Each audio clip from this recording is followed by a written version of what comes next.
Welcome to the EDM Prodcast.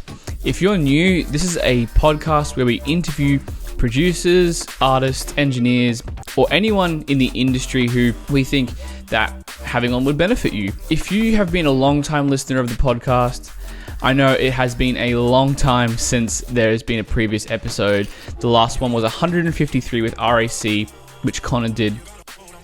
But we are back on it as of this week, and you may be wondering, especially if you're listening to the audio-only version of this podcast, who is this voice? I've never heard this voice. It doesn't sound like Sam or Connor, and that's because it's not. My name is Aidan Russell. I am the content manager and product manager here at EDM Prod and help run things with Sam, and I also produce under the name Artsy. And I am your new host of the EDM Prodcast, and I'm super stoked to be here. We've got some really, really cool interviews lined up. Like many of you, I've been a long-time listener of the podcast myself. I remember listening to episode 1 with Sam back in the day. So much like all of you guys, I am a big fan of this podcast, and it's really, really a privilege to be on the other end finally after all these years. Now, as always, if you're looking to up your production skills, head to edmprod.com/courses, where we've got our whole range of courses that cover beginner production, songwriting, mixing, sound design, and drum programming. We've had over 9,000 producers enroll, and all of our courses are action-based, so that you actually learn by doing and not just learning a bunch of concepts. So head to edmprod.com/courses if you want to learn more. But to kick us off with this relaunch, so to speak, we are bringing Brad, aka Tisoki, back onto the podcast. Now, if you're, once again, a long-time listener, we've actually had Tisoki on the podcast before for episode 92. That was 3 years ago. So time has definitely flown, and in this episode, we catch up with him and see how things have changed for him in the last 3 years, and also how COVID has impacted his career. Now, as of this podcast episode coming out, his new album has just dropped, so it's a really exciting time. If you want to check that one out, check his socials out in the show notes below. But at the time of recording this episode, however, he's just released 2 singles, Hold On Me and Sensitive with Charity Vance, and we discuss Sensitive a bit in the podcast itself, which he has some really cool insights into. We dive into a bunch of production concepts, and we talk about the difference between using samples and sound designing things from scratch, and why he does both. I'm a big fan of this topic, and I think there's a lot of value in what he has to say.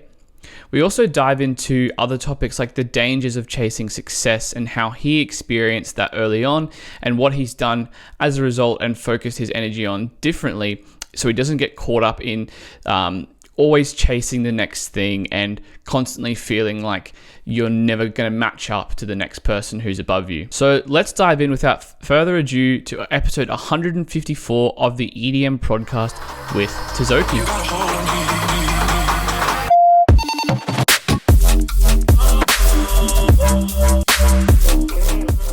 All right, we are back. Welcome everyone to the EDM Prodcast. Today I am joined by Brad, also known as Tisoki. How's it going, man? Good, man. Good. I'm chilling. I'm big chilling. Good to hear, man. Good. And obviously, for those of you out there who have been listening to the show for a long time, Brad, aka Tisoki, has been on before. Episode 92 it was. So it was a while ago, 3 years, I think.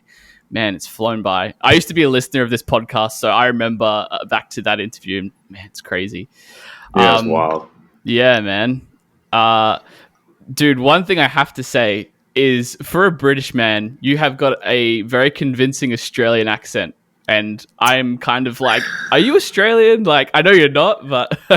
Here's the thing. This is where it comes from, right? My fiance is American.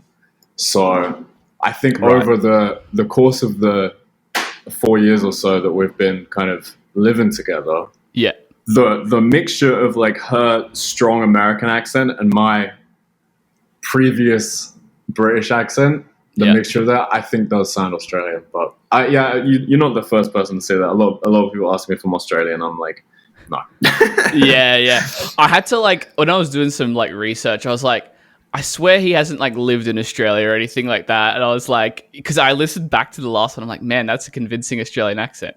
Oh, shit. Oh man. Anyway, that'd be dope. That'd be dope. I was in Australia for like a couple of months in 2016, but yeah, I've never lived there. Yeah, fair enough. Amazing, man. Yeah, So so like I mentioned, you've been on 3 years ago, and obviously since then, which I think was July 2018, a lot has happened in your career and with your music, and obviously outside of that, with I'm sure COVID impacting a lot of artists and stuff like that. But yeah, man, I guess when you look back on like the more recent history, because normally we do a bit of a background at this stage, and obviously you've done that in the last episode. And for those of you listening who want to go back and check the episode first to go a bit more of the background, feel free to go do that. But yeah, man, like what's been happening the last little bit for you? it's mostly just, I mean, with COVID and stuff, 2018, 2019 was like absolutely insane, like touring wise. I mean, I think 2019 was like my busiest year, between like shit. I mean, I did like a Japan tour, I did a China tour, I did a European tour, I did ADE in Europe, in Amsterdam, Amsterdam dance event. I did Australia and New Zealand tour. I did full on North America tour with Canada as well, and like festivals as well, like Coachella and all this other stuff. I think going into 2020, I had a kind of like my first hard ticket North American headline tour that was just solely like me.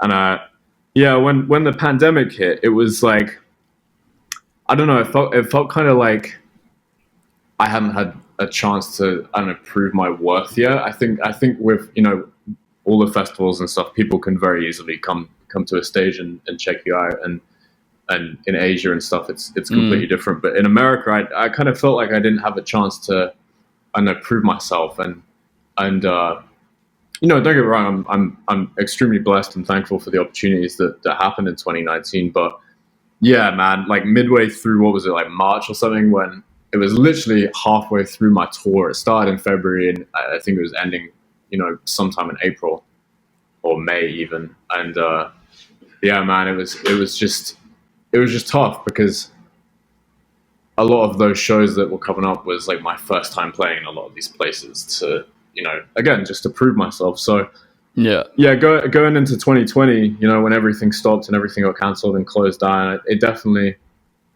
kind of knocked me for six, I guess is the right phrase, but yeah, ever since that, just, trying to, I guess, build up more confidence in shows again, and as America is reopening slowly but surely, touch wood. Just been working on music, honestly. That's kind of the only thing that I could really turn to, but yeah, that was just kind of, I mean, same for everyone else, it's not just a me problem. I feel like everyone felt that same kind of way of just not feeling, not feeling good enough, but not feeling like they were able to reach their full potential, I guess. But yeah, and I guess it's impacted everyone still, like a lot of artists, but at the same time, everyone feels it individually differently too. Like whether it's yourself having like a full tour booked, or just even the ability to play shows at all, or however, it has been a crazy time for a lot of people. Are you in America at the moment, or are you back in the UK? Yeah, so I'm still in America. I have been this entire time. I mean, I'm obviously here on a visa, which throws up a whole new can of worms of issues. Sure. My visa expired right after the pandemic started, and then I had to file for an extension, which means you can't. So the way the extension works is you can't leave the country without getting a stamp to come back into America. Yep.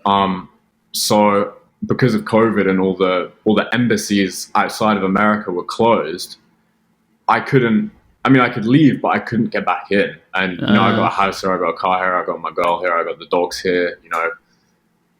I'm not really like willing to take that risk. And then we just had to keep doing that. And as of, I think it was like last week, I was scheduled to go back next month, and the embassy is still closed. So I'm stuck man. in America. Oh man, yeah, it's not fun, is it? Oh man, it's interesting you were mentioning before about how, you know, the last, I guess, 2 years prior to COVID hitting, you were kind of feeling like you were in that stage of, I guess, proving yourself and kind of building up that fan base. And then obviously it was kind of anticlimactic with COVID and all that happening. I mean, in my eyes, and I'm sure in a lot of your fans' eyes, like you like are well and truly like a successful artist and like, you know, all that kind of thing, have your own fan base, etc.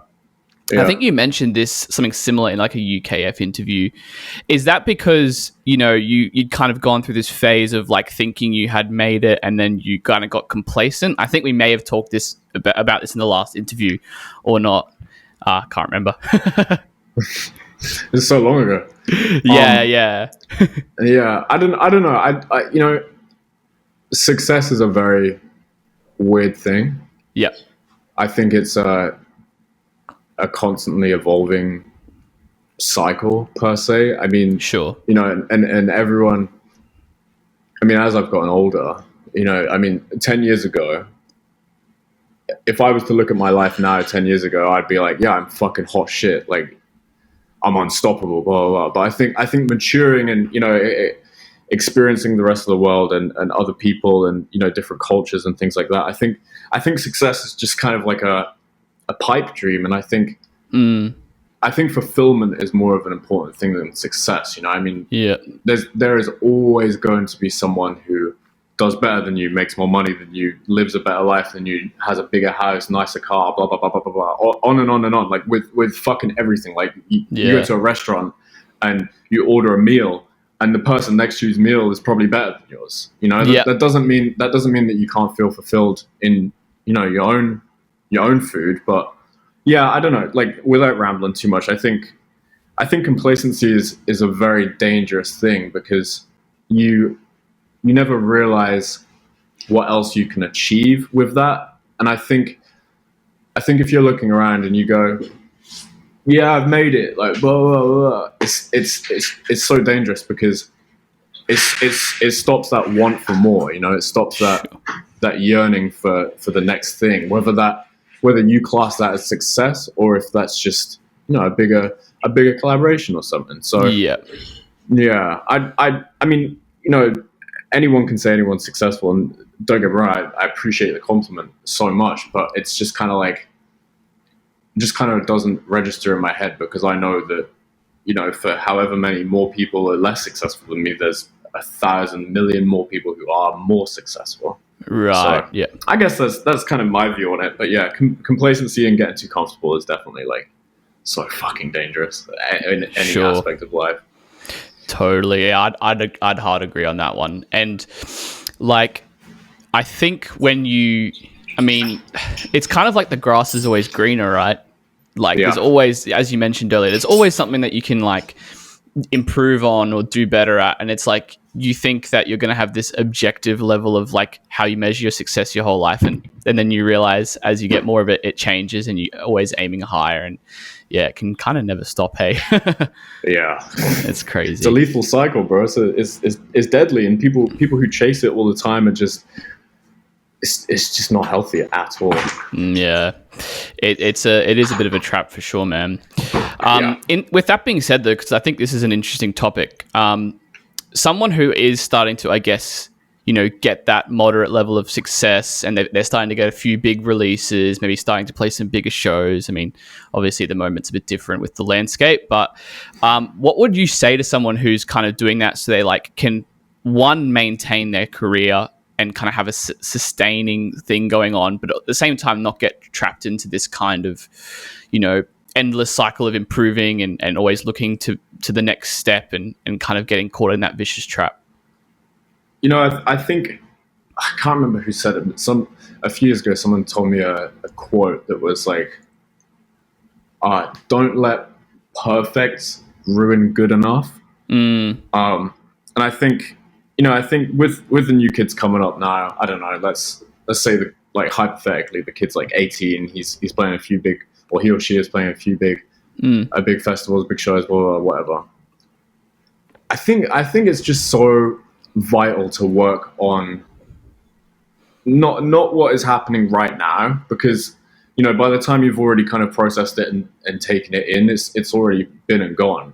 Yeah, I think just working on longevity, and a big part of that is surrounding yourself with, as fucking cheesy, cliche American as it sounds, just surrounding yourself with good, like-minded people. Obviously not to create an echo chamber where it's like some kind of cult, but like just something where you're surrounded by great people who have got their heads screwed on, have the same kind of goals, don't get caught up in all this like party lifestyle, time waste and bullshit. Like, I think as long as a new artist can focus on that, and I sound like a dad when I say this, but try to stay out of trouble, and just be honest and genuine. And if you don't want to do something, then don't do it. If you don't like something, then just say that you don't fucking like it. Like, I think life is too short to especially in the music industry. I mean, like the average time span of someone's career is like 7 years. Yeah. In the spotlight, there's time and time again has proven that. But you've got people like, I know in the bass world, like Kill the Noise and other people like that, and in other worlds like Carl Cox and people like that who have been around for decades, and it's just kind of a testament to their ability to have that longevity of being humble, staying true to yourself, always kind of choosing the right things to do and not do, and just ultimately not being surrounded by yes men and people who wouldn't give a shit about you if you weren't in the position that you are. So I think just the kind of bottom line of it is just to stay humble, stay grounded, don't forget kind of where you came from. Like, I still talk to my friends back home. Awesome. It wouldn't matter if I earned $1 billion or anything. Like, you've just got to stay grounded and not lose sight of where you came from, because ultimately the buzz and the attention and all this kind of shit that's around you right now, one day is going to disappear. And you just want to keep that longevity and the good relations with people around you for longer than that. So just Totally. don't be a dickhead. Yeah.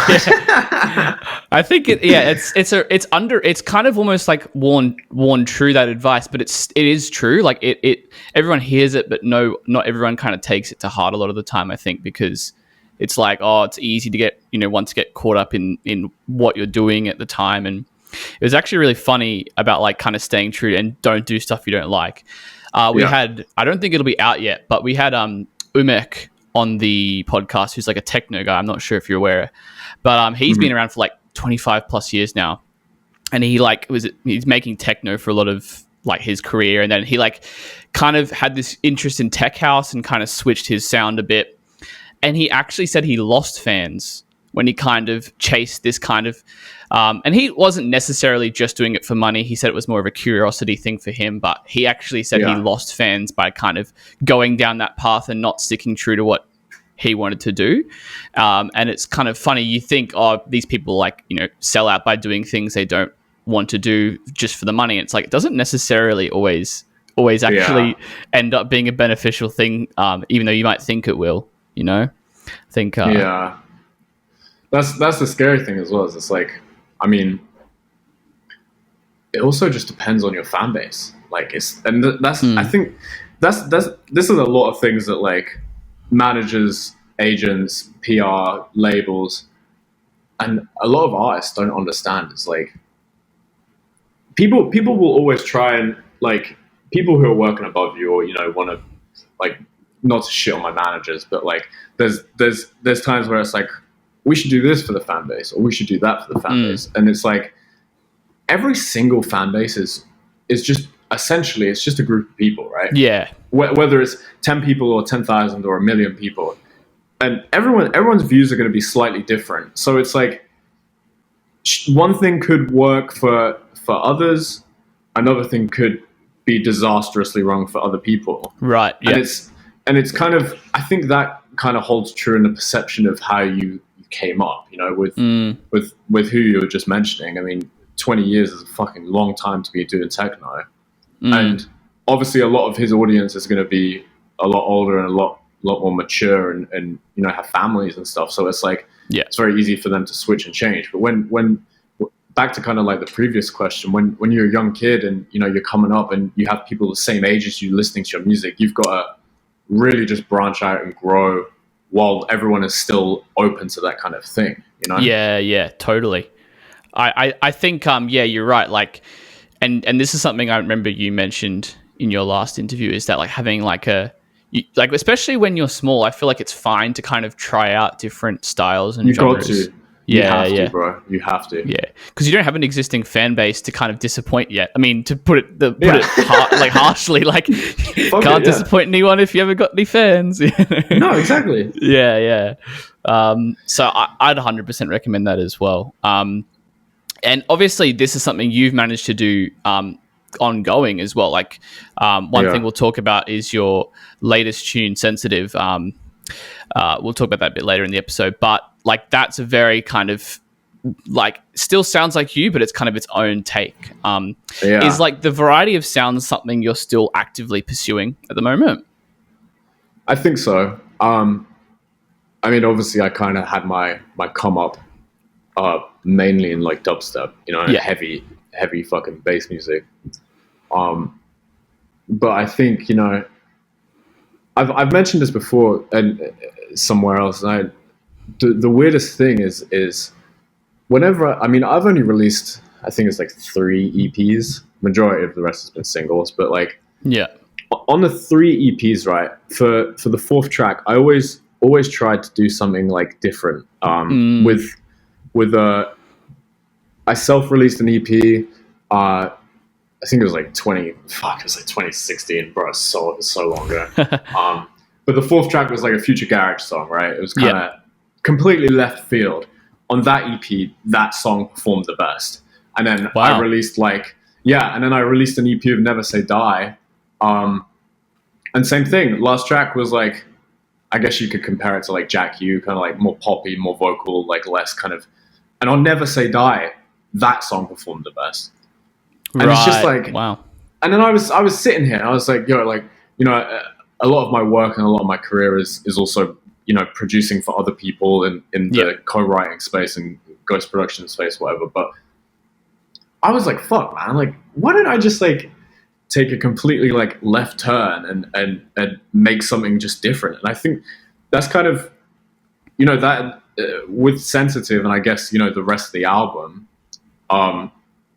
that's kind of where that whole vibe came from. You know, there is some heavy songs. There's a lot more kind of focus on vocals and things like that. But it's just, I don't know, man. I always made a point to do that. Kind of, you know, what we were saying before. I always made a point to kind of just test the waters, not to just switch everything 180 and be like, yo, I'm a fucking, I don't know, like a hip hop producer now. But like, you know, just dangle my feet in the other genres, and it's always been really fucking well received. So that's why I just took a stab at it. I was like, fuck it, like life's too short again. yeah, totally. Yeah, I think like it seems to have worked well, right? It seems to have worked well for you, and I think it also keeps things fun from a production perspective. I mean, some people prefer to do that under a different alias. Some people just do it all under the one. I think both approaches are fine. But man, I think that keeps it fun. And the different styles, I guess, maybe you've experienced this too, kind of influence each other. Like you get a new idea for a dubstep track when you try making that future garage track or whatever. Yeah. Exactly. Well, that's probably a good segue into the more production side of things. I've got some juicy questions, some of them from our like listeners and stuff like that, who are keen to kind of dive into the more technical side of things. We kind of talked about sound design a bit on the last podcast with Sam, I think. But one thing I want to ask is kind of like, I saw this great tweet you said the other day, which was stop shaming producers for using samples.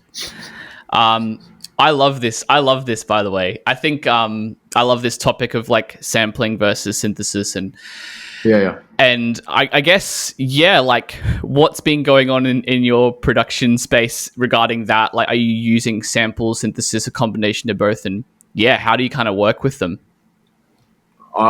So I mean, I've always used a mix of both. Yeah. I think in the early days it was to make your mark in the early days, you had to be able to recreate these like crazy like dubstep sounds, right? It was like no one, if you use one sample in like 2015 in any song, it'd be like, oh fuck, this guy used a sample, blah, blah, blah. Yeah. But recently, I think I've just been kind of forgetting about the social aspect of it, because it's like I mentioned on that tweet, it's very shameful, bro. Like, obviously it's a different story if you're making a song and it's just like all loops and there's like no ripping it completely it. from someone else kind of thing. Yeah. I mean, that's that is an issue at that point. But I think if you use things in a clever way, I mean, a lot of music came up on sampling, like the hip hop stuff and everything like that. Like that's the groundwork of essentially computer music, like electronic music. So yeah. And I would be a fucking absolute prick if I sat here and said, "Oh, you're using samples," when like a lot of my money is made on selling samples, Yeah. So, but yeah, for myself personally, just a mixture of both. I feel like I've gotten to a point in sound design over the last 10 years where if I want to make a sound, I kind of know how to, just kind of from scratch, just intuition. But if I go through a great sample pack and find the sound that I really like and resonate with, pardon the pun, but resonate with already, then I'm going to use the fucking sample, and I'm gonna mess around with it. I might affect it a bit more and tweak it, but if it sounds good, I'm just going to fucking keep it. Like totally. And I so think that's my view. Yeah, I think one thing I didn't realize about sampling as well is that like once you start doing it, it kind of opens you up to the whole world of like audio processing and like resampling and stuff like that, which is such a valuable tool set. Because like, I mean, I used to kind of, when I first got into music, like just use Massive and just kind of try and make really crap sounds in it, and they were crap. And I didn't really ever get into the whole like audio side of things because I had that mindset of like, oh, I can't use samples, and then finally eventually ditched that mindset. But yeah, there's a whole tool set of warping and stretching and post-processing that you can access by kind of starting in that world. So, I mean, is that a big part of your sound, is like the post-processing side of things? Yeah, especially like you mentioned with more so like audio manipulation. I'm such a visual learner. Yeah. I think, if you were to explain something to me on the phone and told me to do it, I wouldn't fucking do it. Yeah. But, you show me how to do it, and I'll do it in a second. And I think, even just like imagining you're staring at, Ableton or whatever, and you got this really cool sound, but it's all in Massive or it's all in FMA or whatever. The MIDI clip is just a line. Yeah. You might have some like automation going on and stuff. I don't know if you use Ableton, but or FL or whatever, but you might have some automation going over the singular line. But when you bounce it to audio, I mean, I'm looking at this podcast being recorded right now, and I can see all the inflections in my voice and the pops and cracks, and it's like it's so much more engaging. So yeah, for any kind of sound design, like for the past like few years, I've always just started bouncing into audio, just because it's so much more fun. It's visual. You can hear it. You can see what you're doing, and especially with Ableton, man, like that, like manipulating audio in Ableton is just next fucking level. So it's definitely my kind of vibe on it. Yeah, is there like any particular like fun things you've been playing around with in that realm in the studio lately? I've been so at the start of the pandemic, I bought what was it called? It was like a granular synth, Portal, I think it was. Oh, Output, yeah. And I made some like crazy shit with that for like 2 months, and then I didn't touch it again. Yeah. But no, like recently, I've been taking a lot of like it's so basic, and I think ultimately the best stuff in music production is the basic stuff. But Yeah. I've been taking a lot of cues from like these deconstructed like rap videos on YouTube where Right. they'll have like a guitar or a piano or something, and they just reverse it. Yeah. And so you and me, it's like that's fucking simple. Yeah. But sonically, how if you've got like a layout of like say I don't know like a respace, you've got some keys, you've got like a pad of some sort, and then you've got like a guitar layer. Even just reversing that guitar and obviously chopping the individual notes so it's still in notation. Yeah. But just reversing it just sounds like. So anyway, I digress. With things like that and vocals and things like that, I've just been like just focusing on just fucking with the audio and distorting it and for sidechain as well, I use a volume shaper, which I think is now called Shaperbox. I think yeah, they updated Shaperbox. Yeah.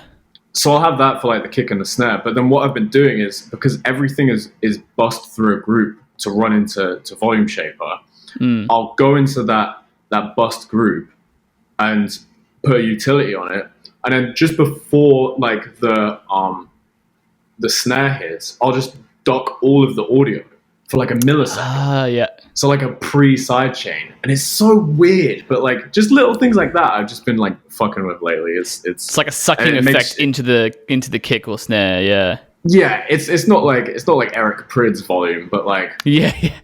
It you know what it reminds me of, and I was speaking to a friend about this the other day. It reminds me a lot about like if you were to balance everything separately and put it on like an MPC, and you miss like your finger drumming it out, and you miss a pad by like a millisecond, but it sounds like kind of there's a cool groove to it. So that's what I've been fucking with lately. It's like when the sample kind of like restarts at a quieter volume or whatever, and then you kind of miss the snare by a little bit, and then it kind of that immediate duck. It's a cool effect. I like it.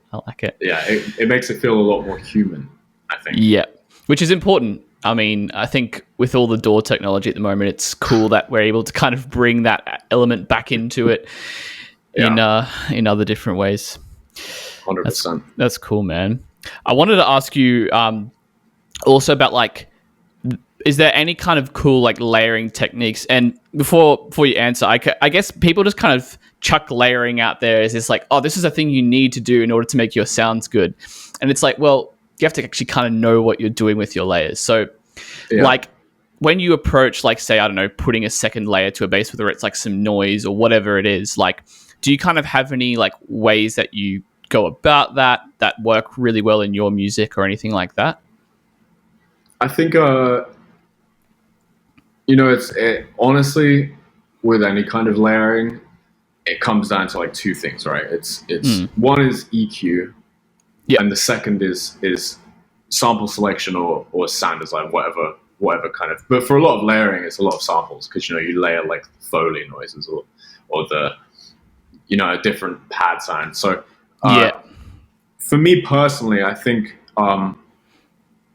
within the the realm of EQ, a lot of people try and get it so perfect. Like they'll cut one thing at like 300 hertz, and then the thing laying on top of it is like starts at 300 hertz, right? Yeah. So, which is great. It sounds cool, but like if you have like a lower sound and you want to cut it at 300 hertz, just a shitty example, and you're layering something on top of it, cut that thing on top of it at 600, and then you got like 300 hertz to in the middle just to play with. Yeah, right. So I think the best course of action, obviously, like back to sample selection as well, is find sounds that just naturally work well together. If they don't sound good on top of each other with no EQ or anything, and you have to carve everything out to make it sound somewhat good, it's a waste of time. Yeah. So I think sample selection or sound selection, I guess, is the better term. Figure that out, but don't. My only real advice is just don't be too like programmed with it. Don't be too like computer centric with it. I think just randomly cut the EQ and just make it messy and just give it more human. Because at the end of the day, you can you can find samples that fit beautifully together with, like I said, with no processing, but Yeah.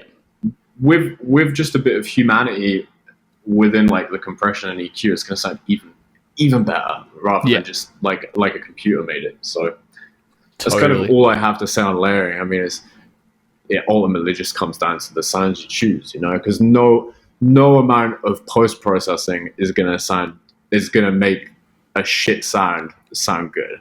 Yeah, totally. And it's like imperfect EQ. I like that term, imperfect EQ. Yeah, it's like you don't have to exactly precisely line the crossovers or the dips and you don't have to boost one and then duck the other on the other layer. Like just what sounds good together.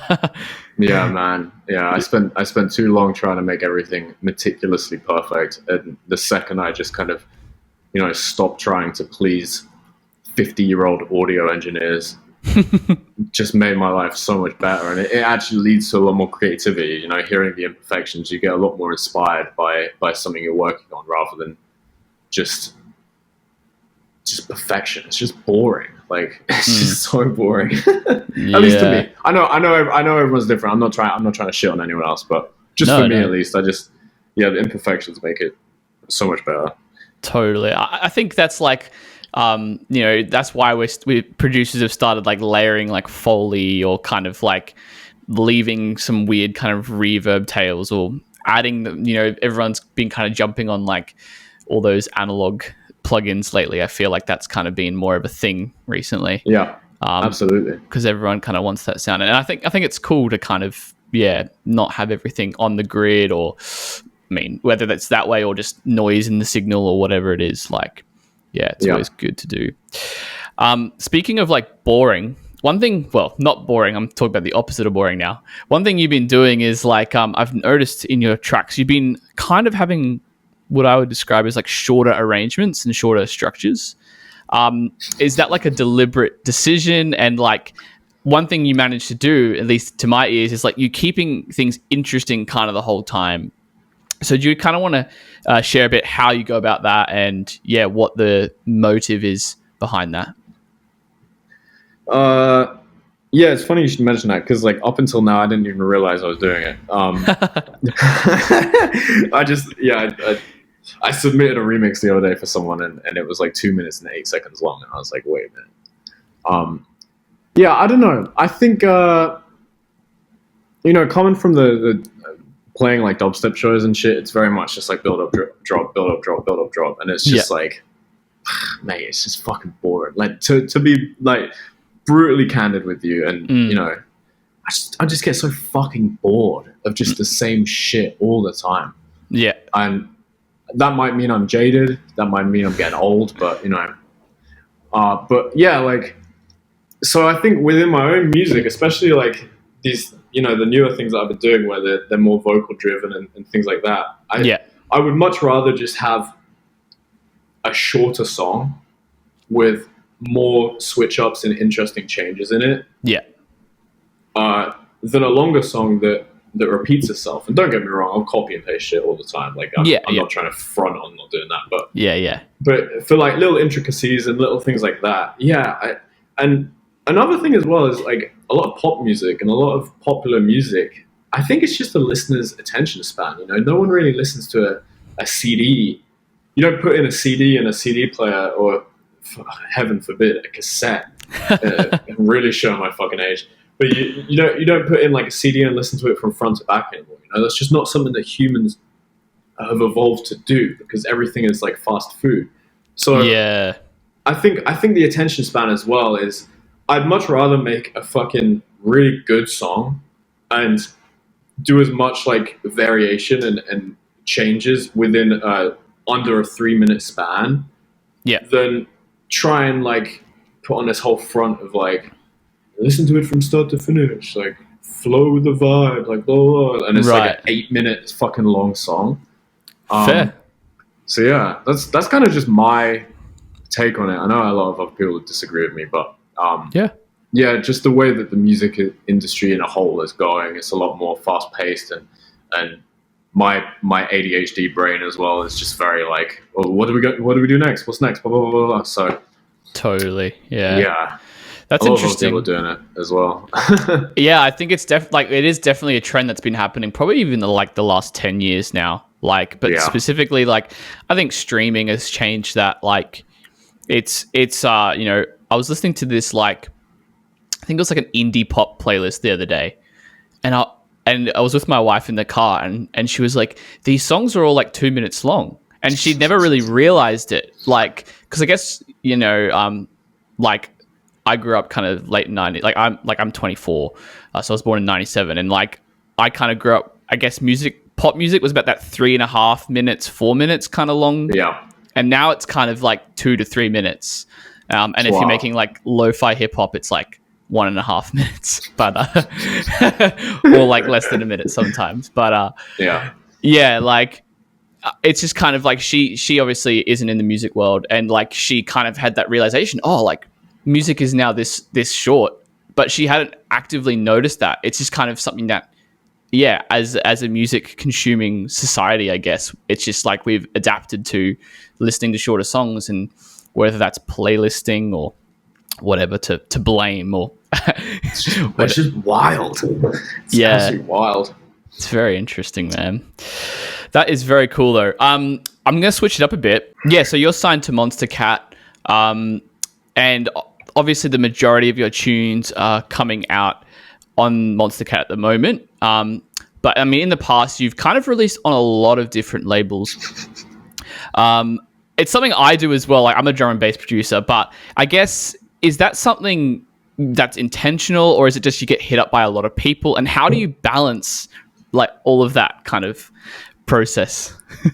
I think it comes down to my career span. I think, I've been doing this for, it's coming up on 10 years now, which is, it's wild. But a lot of the labels that I work with and have worked with in the past, because of the time span, and knowing the people at said labels and stuff, it's just we all kind of came up together. There was not really I remember when a few of these labels were in their infancies, and I was already speaking to the people who worked there. So I think finding a label and choosing an outlet per se has a lot more to do with how they envisage the project. And I think that's why I change and chop and change so much. I think I've only signed one exclusive label deal that lasted a set term, without getting too much into the legal side of it. But yeah, one set label deal that was a term. My team and the labels team discussed how we wanted the project to be portrayed, and I think changing labels so much is kind of important in this day and age, because labels' whole motive and their whole reason for even existing is just so different to how it was when I started out. Yeah, because you've got guys like on Never Say Die, right? You got Zomboy, Tramper, Schism. Obviously, he owns it, but they've all come up together. Sure.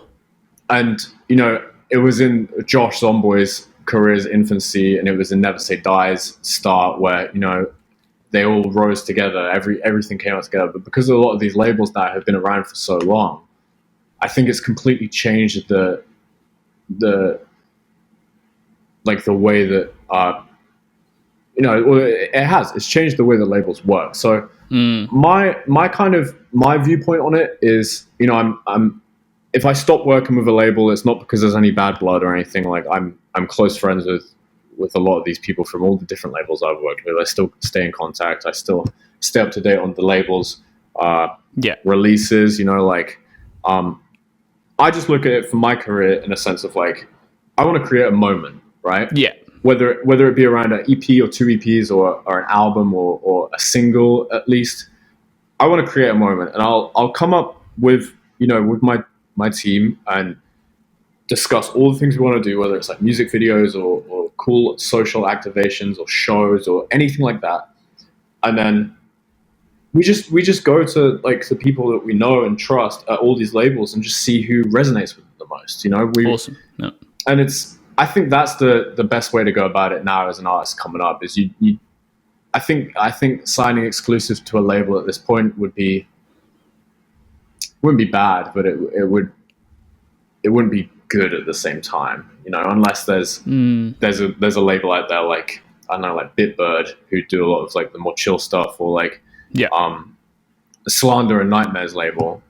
All the kids who are signed to that and fucking Good Vibrations is gonna blow up, and all these kids are gonna blow up. That's fucking sick. But yeah, it's definitely just creating a moment and finding who can kind of, without sounding too rude, who can facilitate that.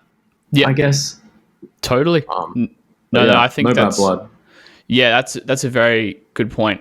I think I guess the traditional label model is kind of like you have a deal and then you stay with them forever. But yeah, we don't really live in that world anymore. It's more like there's a lot of opportunities out there with labels and whatnot, which is cool. I think it gives artists a lot of opportunity to not only release music in the first place, but also potentially put out a greater diverse range of music maybe too. I mean, I don't know if this is something you specifically did, but like you might have kind of this style might fit this label a little better. Is that something you kind of did when you were coming up, or is it just kind of whoever takes this will have it sort of thing? Yeah, I think a bit of both really. I mean, obviously you've got to find where you can't put a song that's a completely different style out on a different label. Or you can, you know. I mean, it really depends, but I think, for me personally, it was. I've been fortunate enough to never be in a position where I was kind of stumped. Like I had everyone say no, so I've never and you know, don't get me wrong, I'm so thankful and lucky for that. So that's never really been like on the forefront of my mind, but it's more like if it fits the general vibe of the label. I mean, for example, with Monstercat and like Sensitive and, you know, the album coming out soon enough, it's like Monstercat are moving in a more, you know, a more mature direction. You know, Monstercat have been known for music that was, you know, very prevalent in video games and you know that, but they just put out a Vendetta project, which is some fucking top tier stuff. You know, there's a few other projects on there which are, you know, a lot more mature. And I don't say it in a derogatory way, but just the music, it's, you know, it's a lot more mature. So I think that's kind of how we chose Monstercat, and, you know, I'm friends with the guys and girls over there. So awesome. Yeah, it's definitely a bit of both. But you've just got to make the right choice, I think, at the end of the day. Do you think like you had your music quality already at a good point when you started sending out to these labels? I think so. And I think I also think being in the infancy of the labels, you know, especially in London with the Never Say Die guys, I mean, and how could I forget, like the Bible people, you know, Borgor. Yeah. Like, love him or hate him, the dude is one of the kindest, most caring, genuine souls in the music industry. And I will fully say that. And he you know, he gave me, I will always say it, he gave me my big break. You know, he believed in me. We did a collab, and it fucking blew up because this was like back in his like massive like superstardom. He just done a song with like Miley Cyrus and shit, you know. So yeah, I think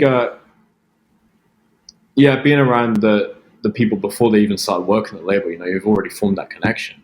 Yes, and then something it works out, and it's like, oh, things for some reason in the music industry, things just click.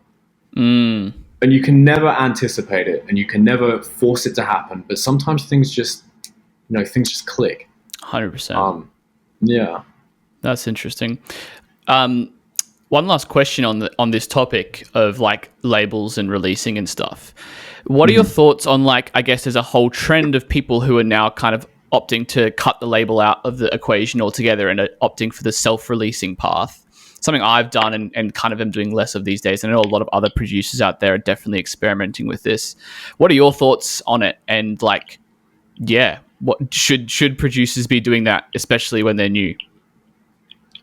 Yeah, I think it's fucking dope. I mean, I've self-released in the past before, and I think it's extremely important because you ultimately have all the power.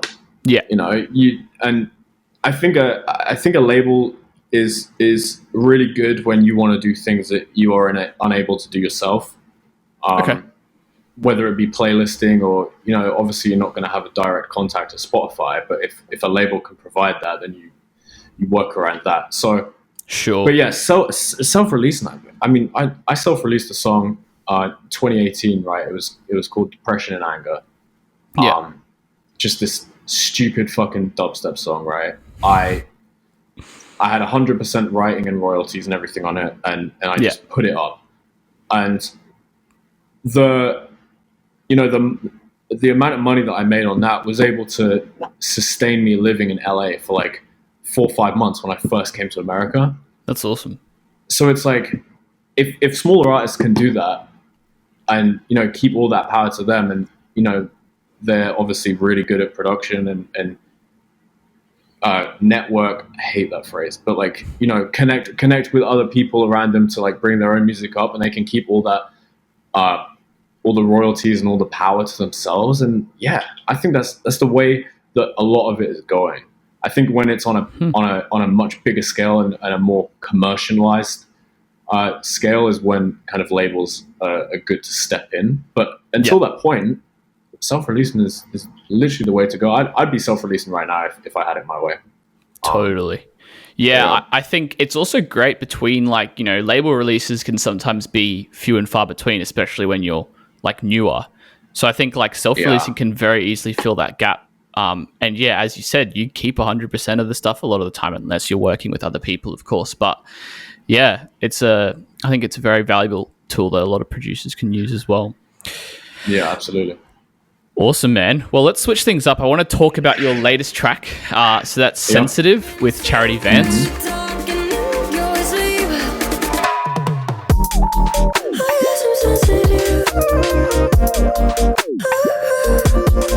Man, I really love like the unique kind of like swung garage, like almost early dubstep, I want to call it, like in terms of the drum style, like the cleanness of it as well, like very well mixed. Yeah, man. Do you want to dive into that and how you came about that idea and how it came to be a song?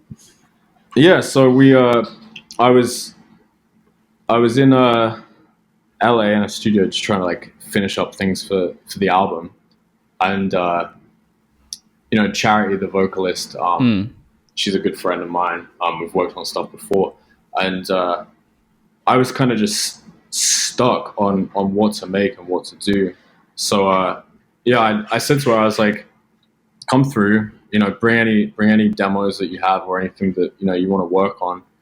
And she brought the vocal with her, and it sounded fucking great. So, and it was completely different, right? Like the whole song was more like a happy kind of pop song. But yeah, so she came through with that, and then I just fell in love with it, and it worked so well. And I think I finished it within like 2 days afterwards. It was just so natural, and yeah, man, I think it was because as cheesy as it sounds, like the emotion and the idea for the record was already there. Yeah, I was just able to take that and run with it. Sure. And I just resonated with it so fast, and yeah, it was honestly one of like probably the song on the album that I finished the fastest, which is wild to think about. But it just clicked, bro. So it came together over those 2 days, pretty much. Yeah, not even like she came through. We tried recording or re-recording like this old demo that we had, which didn't really fit the vibe of the album. Yeah. And then I tried working on this more poppier version. I have a version of Sensitive that's like a fucking pop song, which is just crazy. And then she left, and I just kind of marinated in my own thoughts about it. And I was just in the studio alone. I was like, I'm gonna make this like hella emo and like sad, and within like a day or two it was just done. It's just Wow. wild. Yeah. That's interesting. So it was basically like a pop song originally, and then you kind of made it more like something your style, I guess, or Yeah, I guess to fit with the album as well. There was yeah, obviously it was a demo. It wasn't like yeah, she had completely finished the song and I just stole it from her. yeah, But yeah, it's a completely different vibe to like the original, which is it's really funny to listen back to the original because it's not the same. yeah, yeah. It happens sometimes where songs just go through versions that are like wildly different, but that's part of the 100%. process, right? That's cool, man. I love those kind of like pitchy synths that you kind of have like, I don't know, it's like pitch automation on them. I guess you would describe. I would describe it as. And yeah, you definitely keep the, I guess, drop, even though it's a more chill song, quite interesting throughout. Is there any particular like ways you think you did that? I mean, around the vocal and that kind of thing with the production side of things? So I actually had a good friend, Louis. His artist name is Pocket. Yeah. He helped me, with a few things on the album actually. We've worked together for so many years. He used to produce on the name What Good. Oh yeah, I've heard of him. Yeah.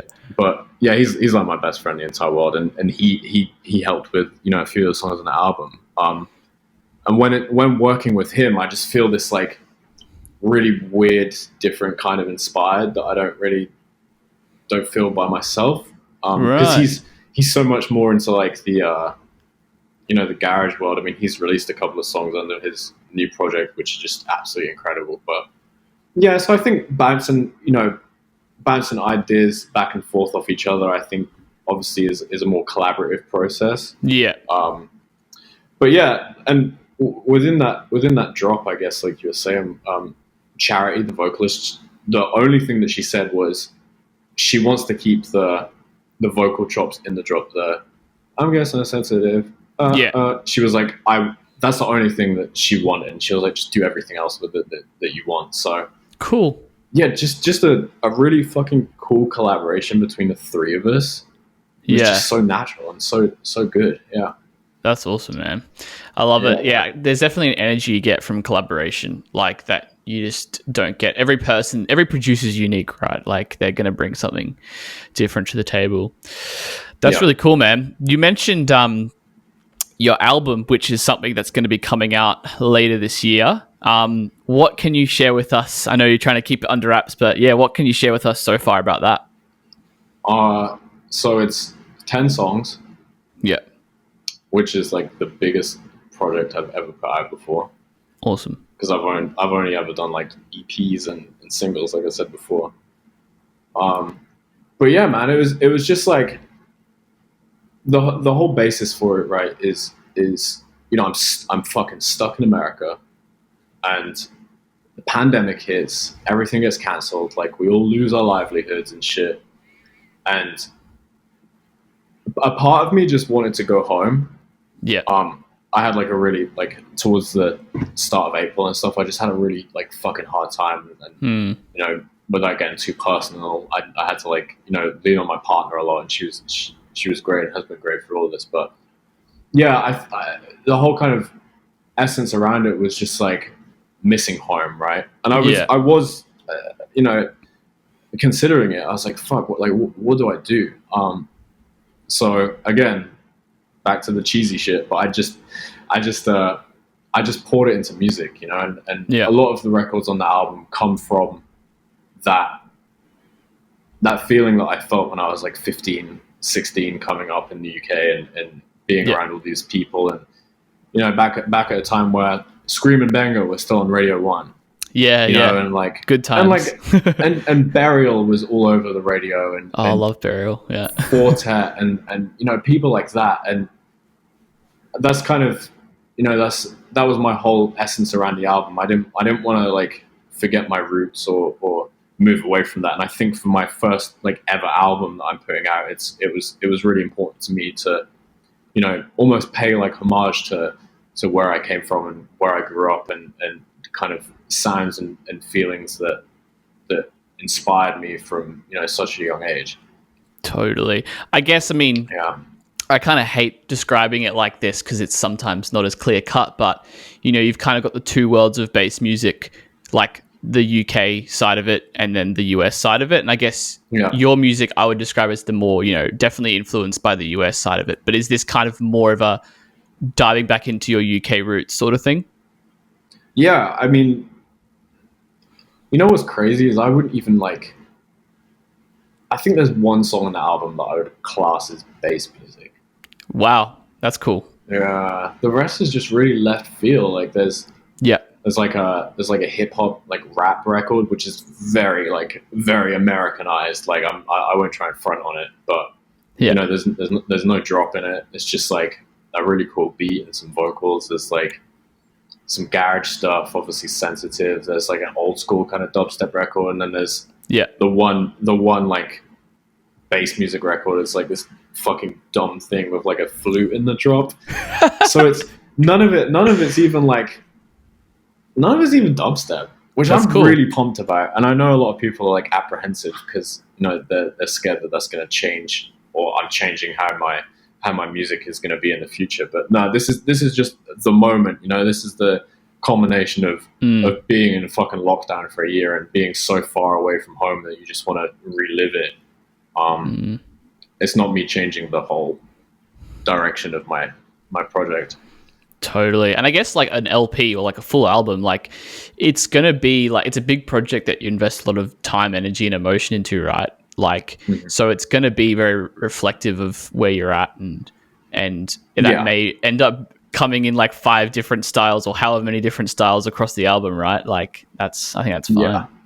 I think with the absence of live shows as well during the time of writing it, I didn't have any reference to like even want to make a banger, which is really, really weird. Like, for, some of the other projects I work on and work with, obviously it's just like banger after banger after banger, which is totally cool. And I love making it. But for myself, I just wasn't feeling like fulfilled to even make any like real dance music. Like every single song on the album has vocals on it, so it's definitely a weird headspace, but I'm excited. I'm very excited.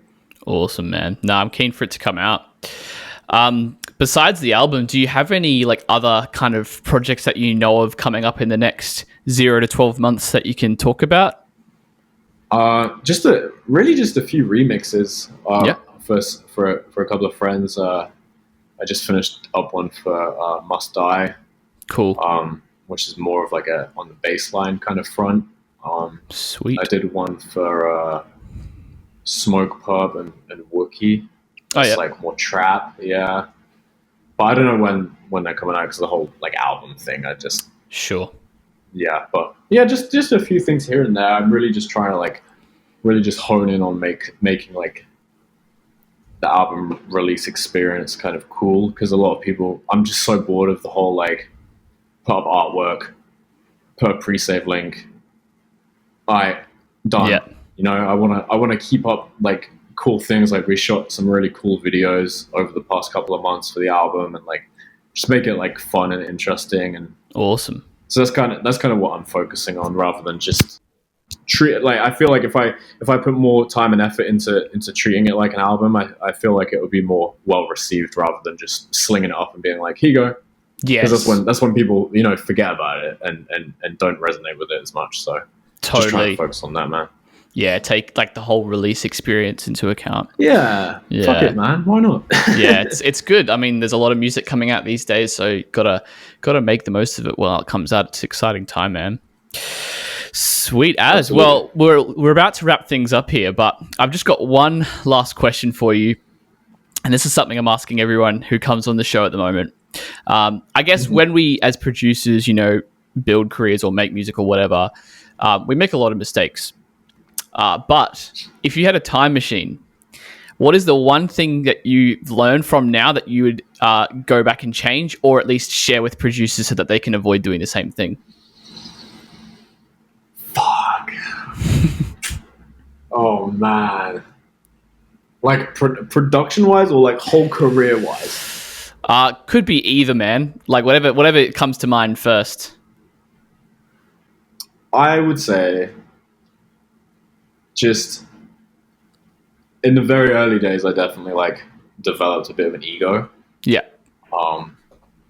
And this kind of holds true to what I was saying, earlier about surrounding yourself with good people. I just wouldn't have, and sorry to all the Americans out there, but I just wouldn't have been a cunt so much at the start. I think that's, and it's great to laugh about it now, but like years and years back, I sometimes look at the things that I was saying or doing, and I was like, oh man, what the fuck is this? Yeah. But yeah, I think just keep my, at a point now, I feel like I've got my head screwed on. I'm surrounded by incredible people. I work with incredible people. But just in the start, when I first got that first bit of like recognition or success, I would have just done, like gone around like the social situations a lot differently. Yeah. Maybe that's me getting old and looking back at like my teenage self in a weird way, but just, know how to handle things and just understand that nothing is forever. Sure. Like one person that, I mean, and it's happened to me as well. People, I won't name and shame, but there's been venues who laughed in my face a few years ago after we tried to book a show there, and now it's like the other way around. They're asking me to play shows there. It's just like, I don't know, man. Just I think just keep the same level of respect for everyone, whether they're a top 10 artist or a kid on SoundCloud with 500 followers, and just be respectful and kind, like no matter what. That's amazing advice, man. Yeah, I really, really like that. Don't be a cunt. Amazing, man. Well, thank you so much for coming on. This has been a blast. Finally, where can people find you online, man? At Tisoki, Tisoki, everywhere. Apart from TikTok, but I'm over TikTok. So on everything. Awesome, man. Well, Brad, it's been an honor having you on, man. Thanks so much for hanging out, and chat later, man. Appreciate it, man. Thank you. You got a hold on me.